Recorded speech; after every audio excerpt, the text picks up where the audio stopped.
Bukan persoalan perasaan kecewa, tidak, ini persoalan hukum. Jadi kalau persoalan hukum itu bukan urusan perasaan, tapi urusan penegakan yang harus ditegakkan. Ini bukan akhir, jadi jangan julid ya kalian yang ngebelain kubu sana. Aku nggak peduli ya, dan aku juga sudah bisa menebak ini sidang akan tetap bergulir dan lanjut ya. Proses pemeriksaan saksi dan bukti sehingga eksepsi kami ditolak. Ada lagi? Niki sendiri gimana Bang? Ya Niki malah lebih siap karena bagi dia ini lebih bagus kalau proses pemeriksaan terhadap para saksi, terutama saksi yang melaporkan dia. Nanti kita lihatlah proses selanjutnya. Kita serahkan sepenuhnya karena yang punya hak untuk mengajukan saksi adalah jaksa penuntut umum yang harus bisa membuktikan apa yang ada di dalam dakwaannya, seperti itu. Tapi terkait yang eksepsinya ditolak itu, Sama, eksepsi Niki itu hampir bukan persoalan perasaan kecewa, tidak, ini persoalan hukum. Jadi kalau persoalan hukum itu bukan urusan perasaan, tapi urusan penegakan yang harus ditegakkan. Jadi dalam keputusan, dan Anda bisa mendengar 11-10 masuk pokok perkara dan harus bisa dibuktikan. 1, tidak ada kewajiban hakim untuk menunda perkara pidana karena ada perkara perdata. Terus mana ada tambahan? Nah, oh ya,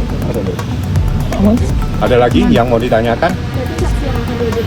Saksi menjadi kewajiban jaksa penuntut umum yang akan menghadirkan. Siapa saksinya itu kewenangan mutlak dari jaksa. Kami hanya akan mengikuti prosesnya seperti apa, dan insya Allah kita sudah siap untuk bertanya kepada saksi-saksi tersebut. Seperti apa yang ada dalam eksepsi kami yang kami keberatan, yang menurut majelis hakim dan menurut jaksa semua eksepsi itu terkait dengan pokok perkara. Artinya kalau memang terkait dengan pokok perkara, kita harus masuk kepada materi pembuktian. Nah, materi pembuktian itulah yang akan dimulai pada sidang Kamis depan. Berarti ada Hasilnya adalah eksepsinya ditolak. Itu wajar ya, karena jarang banget eksepsi diterima oleh hakim, jarang banget terjadi. Dan ini bukan akhir, jadi jangan julid ya kalian yang ngebelain kubu sana. Karena dengan ditolak berarti harus ada sidang selanjutnya, yaitu untuk memanggil semua saksi dan menggelar bukti-buktinya. Sehingga ini yang kita tunggu semua ya. Kita bisa lihat secara langsung, bisa dengar, bisa paham banget gitu loh. Kenapa sih hal ini terjadi? Ada apa sih sebenarnya? Siapa sih yang menghubungi duluan?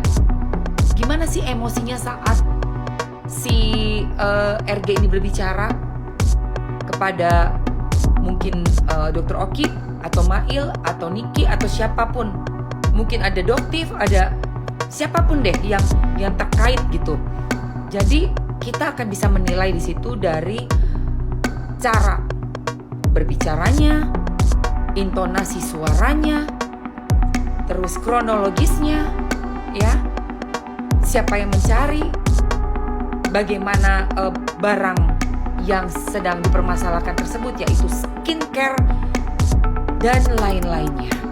Juga pasti akan ada banyak saksi-saksi ahli karena ini menyangkut skincare, di mana skincare ini kan pasti ada penelitiannya, ada pembuktian bahwa memang berbahaya, memang sesuai seperti apa yang sudah di-review oleh Niki gitu kan.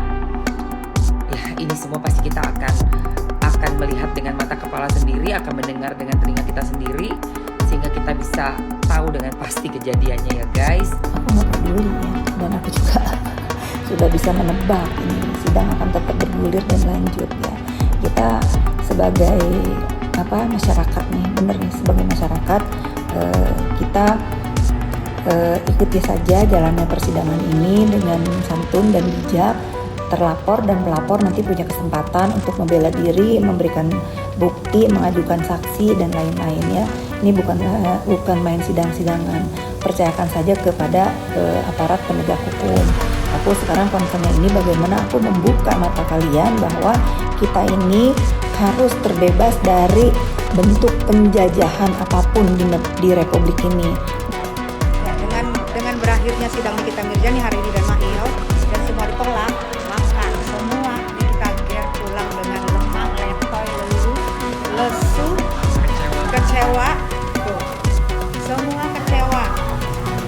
Mail dan Niki ditolak, eksepsi keberatannya, semuanya pada kecewa. Kan belum no. Ya, berharap yang terbaik, keadilan harus tegak lurus. Bismillah.